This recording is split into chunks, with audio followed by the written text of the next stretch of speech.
Hello, everyone. Welcome to But Why Though Reviews. This week, we are diving into the weird and wonderful world of Stranger Things Season 4. I am Aaron Phillips. I'm a contributing writer at But Why Though. And just like the strange and wacky kids of Stranger Things, I would not go into this review without my squad, my crew for Dungeons and Dragons. With me, I have CJ. Say hi, CJ. Hello. And Nisha. Hey guys. Awesome. All right, both CJ and Nisha are currently podcasters and contributing writers at the site, so you can find all their wonderful work there. But guys, it's Stranger Things Season 4. How are we feeling? All hope is lost. Yeah, CJ? that's all I got. It was worth the wait. I'll say that. It was worth the wait. Yeah. The very, very long wait. So to set the tone for anyone who has not yet dived into, gone back into Hawkins after our 3 years. It's hard to believe it's been that long. We are currently back in Hawkins I think it's been 8-9 months since we've last been there. I think the events of season 3 left us around July 4th, summertime. The Russians had been kicked out of the Starcourt Mall. 11 had lost their powers. The Byers moved to California.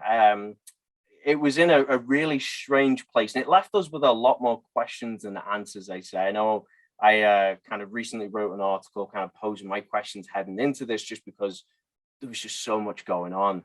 And then as we get into season 4, there's a new villain that's emerged. Strange murders seem to be going on.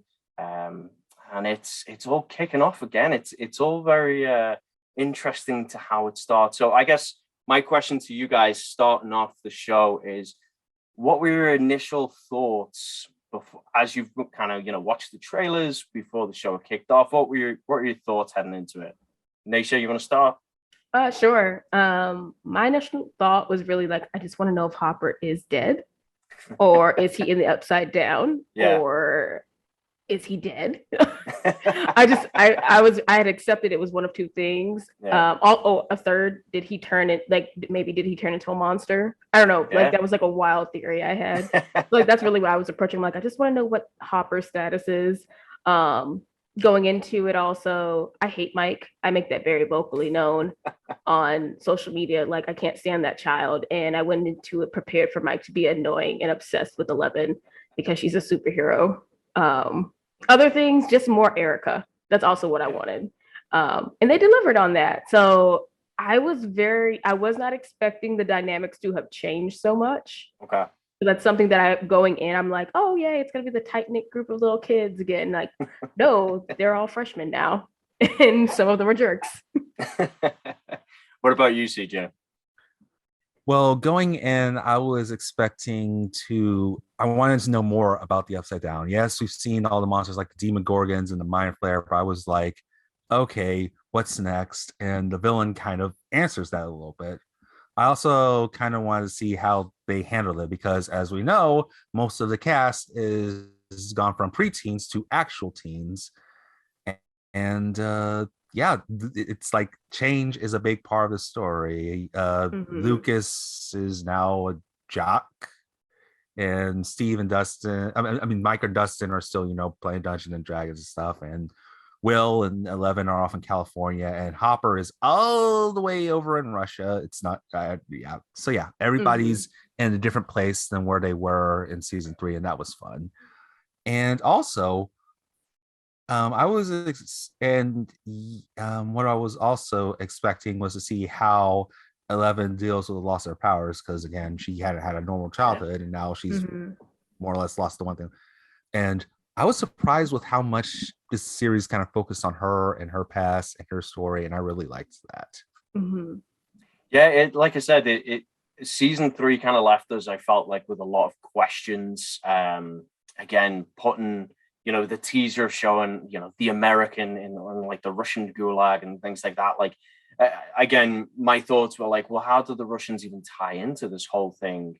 You know, how's that going to be explored? Then you've got, you know, obviously the Byers moving out to California, like with a now powerless 11. I was kind of like, okay, well, obviously that's not going to stay the same way, or if it does, like, what are they going to do with that? There's just a lot of questions, and again, we really hadn't got much of a backstory in relation to, you know, 11's history at Hawkins Lab. Like, how did that all come about? Because it still felt there was a lot of story left to be told there.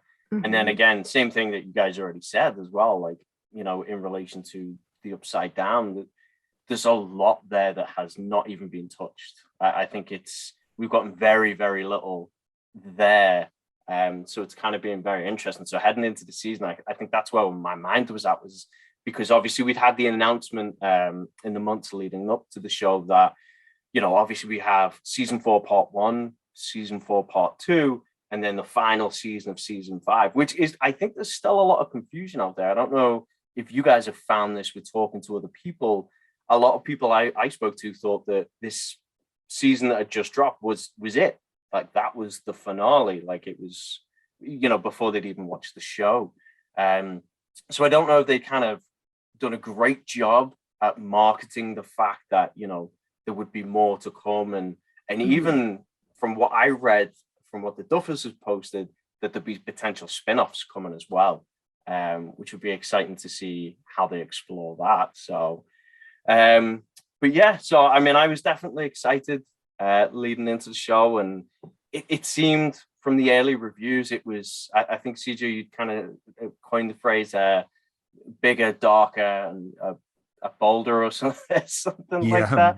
And I know as we kind of like dive into actually talking about the show now, it definitely felt like they turned the dial up, like from all the, you know, previous seasons that have come before it and what they've done. They just went, we're gonna like crank this like way up now and see what we can get away with. So CJ, after having actually watched the show, what were your actual reactions then? Shock, awe, and surprise. Stranger Things often is described as a blend between Steven Spielberg and Stephen King, and this season they just had to go all the way up with the King, which again is not surprising given how many King adaptations are up. But yeah, there is some really dark stuff when, especially in the opening. My God, the opening. Oof. And the fact that this season is essentially one big love letter to A Nightmare on Elm Street, from how the villain operates to Freddy Krueger himself, Robert Englund, making a really great cameo. Yes. Also, this is a very long season. Every episode is about an hour long, and the 7th episode clocks in at just shy of 100 minutes. Yeah. On the one hand, I get it. It's been 3 years and you want to try and, you know, get the most out of the binge. On the other hand, it kind of feels like a marathon at times, and some of the plot lines, especially Will and Jonathan. Let's be clear, I don't think the Duffers knew what to do with Will after season 2. They did not.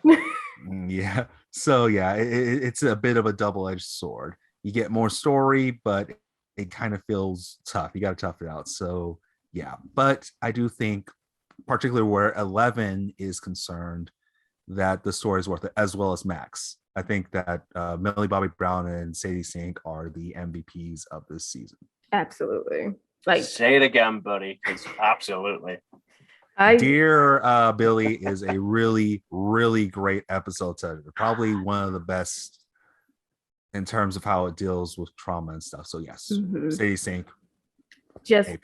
Give that young lady all the awards, please, because that episode had me just bawling. Just survivor's remorse, guilt, trauma, grief.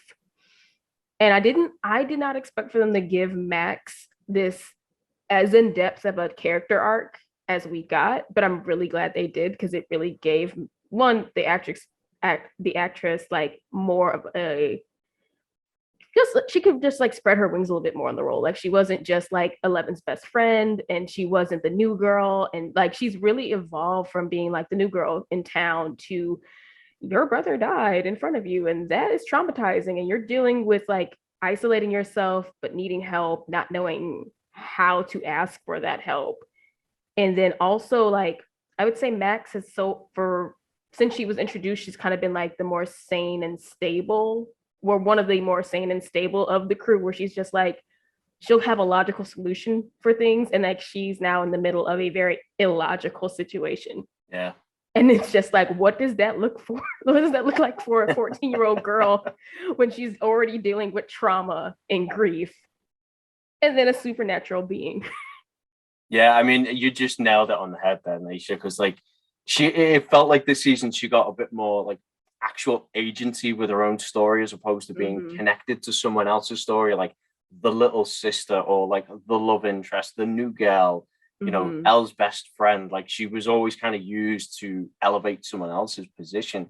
Whereas this season, it's about her dealing with that loss and, you know, what she does with it. And she did a phenomenal job. And not only that, I think within that episode, she actually gets to engage a bit more with the styles of horror, because that's one of the things I loved about that episode of Dave Billy. It's such a roller coaster of emotions, because and that's one of the things I loved about this season was the increased element of horror. Like, I'm not going to be able to hear a grandfather clock now without like shivering and just like because that noise just I love it. I love it. It's fantastic and it's so unique. But how they just they twist it and they drag the audio out at the end. Oh, it was fantastic. But Sadie Sink does a wonderful job with that episode where she gets to, you know, engage with it a bit more, and she's more than capable. I don't know if you two have seen Fear Street. Yes. I think it's 1978. I haven't. I need 1978. to. Yeah, that's the one she's in. And she's phenomenal in it. She's so good. And like, after having seen her in that, given way more of a prominent role in this season, I'm thinking, you know, she's absolutely more than capable to go out there, and I'd love to see her tackle some other stories and, you know, see what she's got. Like she's got a bright future ahead of her. So it's very exciting to see. But she did wonderful things with that Dave Billy episode. But yeah, I definitely, for me, like my initial reaction was just, you know, episode 1, you get to the end and, you know, because I think that episode 1 kind of, it's touching base with everyone, right? Reintroducing some of the characters. It's been 3 years, introducing some of the newer characters, which some of them I loved, some of them I could have done without a bit. I think Argyle was kind of funny, but like he kind of, at some point, I felt like he sucked some of the time out. And I think that's more so to do with the subplots than anything. But then you had the introduction of, you know, the D&D group with, and I completely forget my name, and I'm a terrible host. Eddie, thank you. I love Eddie. Eddie was wonderful. It was so cool. Like, just so chaotic. Yes. But that man is a chaotic neutral. I totally, yeah. Truly. And he had some great character interactions there. He really got to show kind of like his range and what he was capable of. But that episode 1, it was fun. You needed a minute. Again, it had been 3 years. It's 6 months, 9 months in the storyline. So you kind of needed to catch up and find where everyone was. We've got kids in high school, kids, you know, across the country. There was a lot going on. But then as you get to the end, it kind of sets that bar. Like, here's the villain, here's what he's capable of. And then you kind of go from there. And man, some of those, again, we talked about the audio with the grandfather chimes. Some of the audio that's with the murder, the death of this season was just like, the body horror. The crunching, the body horror, yes. Elements, yes. like ooh. Yeah, and they really did not hold back. They didn't, you know, I think, and they used some interesting elements, you know, next you just said the body horror. I thought they used some interesting elements from season 3 where they had the fleshy monster and like the mind flayer like taking over. But this was a whole different level. And again, they really just went, no, we want to make people squeamish. And I don't think it's excessive. It's a good balance of like to shock and awe, you know, without going over the top. So I loved it. I was such a fan of, you know, what they did. And they just go on to elevate it throughout the season as well. So I was really happy with that. Um, Now, CJ, I know you mentioned some of the character developments of Sadie Sink. What did you think of some of the other characters? Like I said before, 11 had a big role, and when it starts off, she's dealing with high school and stuff. Demon Gorgons are one thing, Percy Braun popular chicks are another, and yeah, thankfully she has Will, but she also kind of is hiding from Mike that life in California kind of sucks. And then in comes the folks from Hawkins Lab to try and get her powers, which, okay, yes, she needs powers to take down the big bad, but also there is a whole can of trauma there. In fact, I feel like most of the female characters in the series are really proactive. You had 11 working to get back her powers. You had Max dealing with her trauma and losing Billy, and I like how they handled that. They acknowledged that losing Billy was very traumatic, but also didn't say, "Oh, Billy was really a good guy. Billy sucked." I'm just gonna say Yeah. down that hill. Yeah. Um, uh, Joyce was very proactive in figuring out about Hopper, even if she had to drag Murray's annoying self along with her. And Nancy was very proactive too, Yeah. in figuring out more about the big bad. And I loved her and Robin working together. Oh, Robin was also very proactive. Yeah. Right. Yeah. I am very impressed with how all the female characters were very handled this season. As for the male characters, it's hit and miss. I generally love the friction between Mike, Dustin, and Lucas. Lucas. Yes. Yeah. Like Dustin and Lucas, yes. Will and Jonathan, again, I mentioned you could pretty much cut their subplot and do nothing. And the Hopper stuff is, I mean, yeah, it was cool to see him trying, survive in a Russian prison, but I figured that would have played more of a bigger role in the plot. I'm still wondering, like, that whole Russia thing still leaves me for a bit of a loop, because there's some interesting elements there, with how they left it at season 3. So we obviously know that, in the Russian Gulag, they do have possession of a Demogorgon, and you kind of like, my question was like, okay, well, how were they able to capture it? How is it there? Because, we saw in season 2, once the gates closed, that, connections should be severed. And it looked like, from what we've seen in, season 2, season 1, the Demogorgons would always find those like weak spots in reality and cross over. They had like a slight bit of telekinesis themselves. So it's kind of curious to see like how that plays in. Like what is the Russian connection there? Because it just kind of feels like it's there, like, oh, it's the 80s, so it's America versus Russia, and right. It's like another aspect of the Cold War. Yeah. Or like just like, oh, instead of like an arms race. Yeah, right, like an extraterrestrial, right, supernatural race for a weapon. Yeah, they're racing for a parallel dimension for monsters and to harvest and weaponize it, which is just like, I bet you Cash Money season 5 is going to open with them shooting a dog into the upside down. Bet on it. I will just those Russians. Man. Leave the dogs alone. Leave the dogs out of the upside down.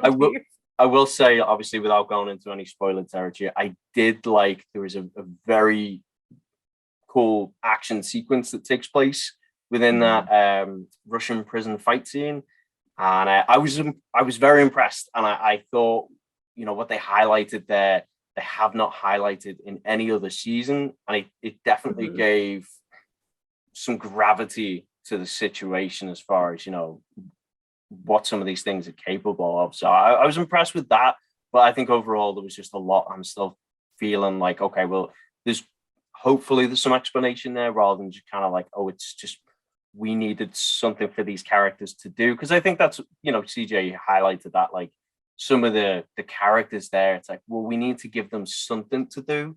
Yeah, we need to keep them busy, as opposed to like, and it's definitely where I felt with like Will, Jonathan, and Mike's kind of, and Argyle's quest. It just kind of just didn't really go where I expected it to, or it didn't feel like it had any, impending gravity on the situation, really. Yeah, they really do, not saying they're plot devices, but they are plot devices. It kind of feels like that whole road trip search for, we know who for them without giving anything away. It just feels like they're gonna come in handy eventually in volume 2 of season 4.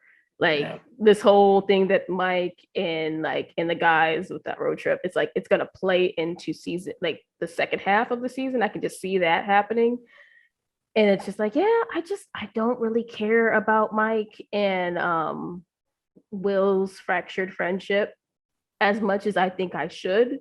But I think it's just because, like you guys mentioned it earlier, the whole season really does feel like it's about change and disconnecting, but also trying to reconnect with your friends. Like you have to accept that friendships change, where it's like each of them have their own dynamics. I think Dusty's probably the one who's like, we are all who we really are deep down. You guys need to just get your heads out your butts. And then you have like Mike doesn't know, like he just doesn't know how to separate himself from Eleven outside of being her boyfriend and her and obsessive behavior. obsessive. And then it's like I was still very confused by the conversation with Eleven, like the last conversation they had together. And I was just like, is she saying that, like, is she coming to the realization that Mike would not have these feelings for her if it wasn't for her powers? And that's kind of where that left me. Yeah, it almost felt like the implication was there was a bit of idolization going on over there, as opposed to liking her for her.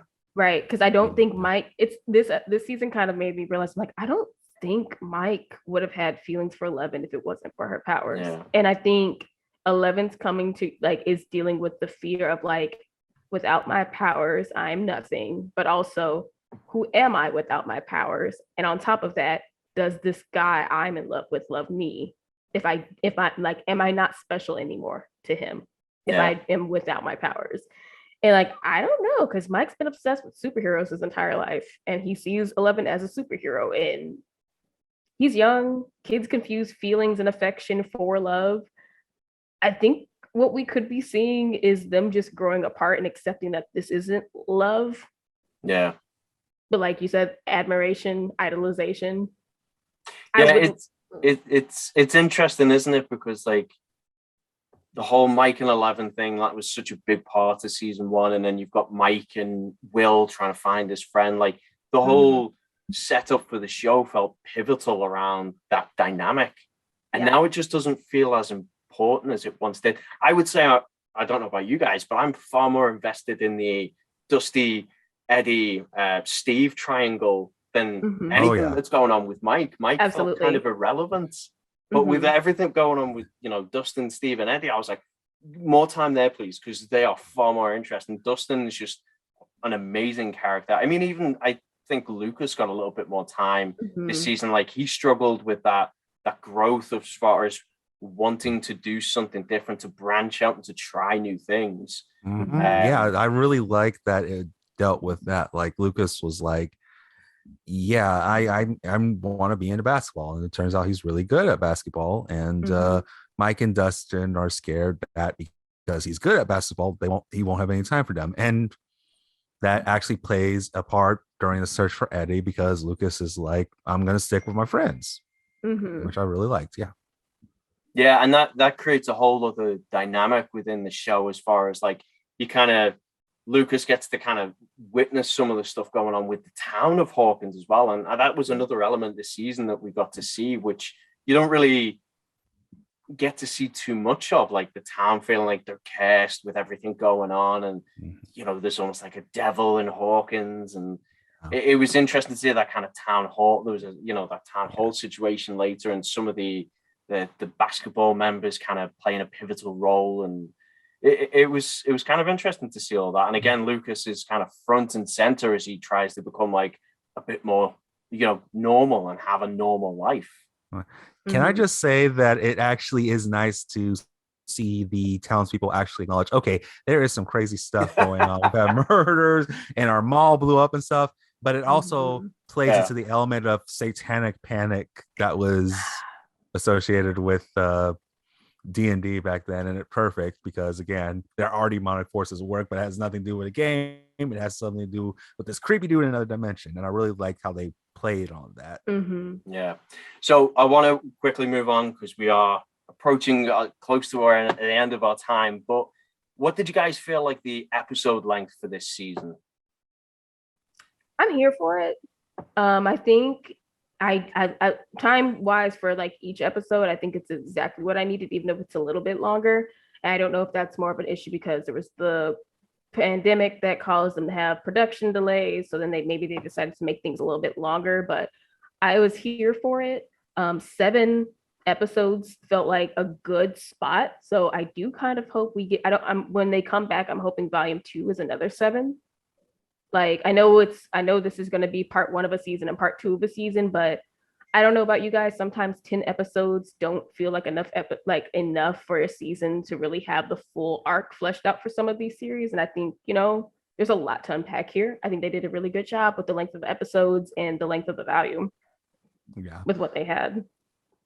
Well, Naisha, I actually can reveal that volume 2 will consist of the final 2 episodes, but oh well. Episode 8 is an hour and 30 minutes, and episode 9 is a whopping 2 hours and 30 minutes. I can live with that. Yeah. Just I'm just like uninterrupted story. It's basically a big old movie. And I kind of get it. Again, it's been 3 years and it's one of Netflix's crown jewels, so of course they're gonna want to pump and stuff. And as you all can probably see from the Upside Down, they pumped a lot of money into this. Yeah. I do feel, however, that a better move would have been to split it into like maybe 5 episodes, because again, it feels like there's about 2 seasons worth of story in this story, and I feel like Netflix has done this better with like Masters of the Universe Revelation. I think they handled that split better because like 2 halves of a complete story. Here it kind of feels like we got the first 2 acts of a story, and now we got to wait until July to get the final act. Right. I mean, I will say I tend to fall Nation's way. Like I love the episode. I just absolutely gorged on it. Just couldn't get enough of it. There's definitely parts where it kind of hits lulls here and there, but overall I was really happy because I know I binged all through the 3 seasons, and I was surprised how quickly when you're sitting there binging through it, how quickly you go through those prior seasons. So to have longer episodes for 7, for those 7 that we got, I was really happy with what we got, especially I was kind of weary heading into that finale, but that finale does a phenomenal job, and the way it ends, I was just like, oh man, I'm in. I cannot wait. And I think they laid a lot of groundwork and they took their time getting there, because there essentially it felt like they were setting up, 2 different paths, and as you get to the end, it all kind of culminates into this big moment. So I was kind of really excited about that, but I'm curious to see now how they tackle those final 2 episodes for part 2 of season 4, and then you've still got season 5. So we've still got a bit more time coming. We've still got a bit more to set up, and it definitely feels like there's still a lot more going on with the Upside Down than we've been led to believe. So I'm curious. But one thing I did want to ask you, Vecna, are we fans? Are we not? I am a fan. I love the Freddy Krueger vibes and how grotesque he is, and the mix of practical and visual effects, and the revelation surrounding him was just, it makes sense, and it's just his origin story is excellent. Yeah, good stuff. Yes, I'm also a fan because that reveal, just like the whole time, you're just like, what does all this mean? Why does all this matter? And then suddenly it clicks, and I'm just like, all right, you got me. Son of a gun, you got me. Take my money. Take my money. You've got me. Yep. It also functions as a great parallel to 11, because she could have been like him, but she has friends and family, and he's just outright psychopath. Yep. Yeah. So in another world, that's 11. I like a good parallel between heroes and villains. What can I say? Yeah, just a really, really good villain. And again, they spared no expense in his visual attire and how he looks and speaks. And again, that inspiration of that Freddy Krueger behind him, it was just, it's so good. Again, that horror element that they attach and associate with him. There's such a weight to his power and what he's capable of doing. I was such a fan of that. I So, really just want to know, like, was Vecna always in the plans, or was it like? yeah, I want to know is like, did they pivot? did they pivot? Were they going to go somewhere? And I only at once, I only have that question because from where we started, it really grew. It like the cave narrative kind of feels like it was at hand with from season one, where it's like we only knew so much about the, the upside down until like it was revealed to us each season. So it's like here we are now. And it's just like we still don't know that much, but we know more. Yeah, absolutely. All right, so very quick. Naisha, would you recommend watching this? What's your 10-second pitch to anyone to get them to watch season 4? Yes, absolutely watch it, especially for Lady Applejack. I am a fan. I also now will be making a character for D&D, name her Lady Applejack, but also to see this show come so far and where these characters are, it's just an amazing work of character development, story arcs building out. It's worth a watch. CJ? And the horror. I would definitely recommend it. If you've been waiting, it is worth the wait. If you are into horror, this connects up the horror. And if you like narratives that are deep and meaty while dealing with genre work, this is definitely it. Yeah, really good stuff here. I'm the same. Lots more answers, lots more questions. Just pulled me in. I love a good story. So lots of mythology and world building there. So absolutely. Mm-hmm. All right, that's all the time we've got for you guys. But Naisha and CJ, where can the people find you? You guys can find me on Instagram and Twitter at Naisha Plays. That's NEYSHAPLAYS, where y'all can see me talk about anime, manga, and cosplaying, and other things like Stranger Things.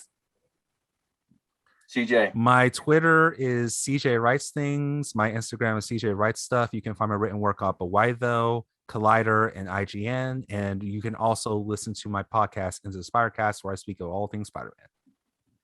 And I am the host for today's lovely meeting. So thank you two for joining me to talk about everything upside down and the weird, wacky world of Hawkins. You can find me on Twitter, Instagram at British CPA. I am also very active on our wonderful But Why Though Discord. So if you would like to come join us and talk spoilers on Stranger Things, which the three of us are dying to get more into spoilers, you can come find us on our Discord. The link is on our Twitter and I think our Instagram, or you can find it on our website as well. CJ's done a fantastic review of the season. I've asked top 5 questions leading into the season, so lots of good content for you to look up there. And again, if you want to come find us and talk more about the show, definitely come join our Discord. That's all we've got time for, but thank you, and join us for our next But Why Though reviews.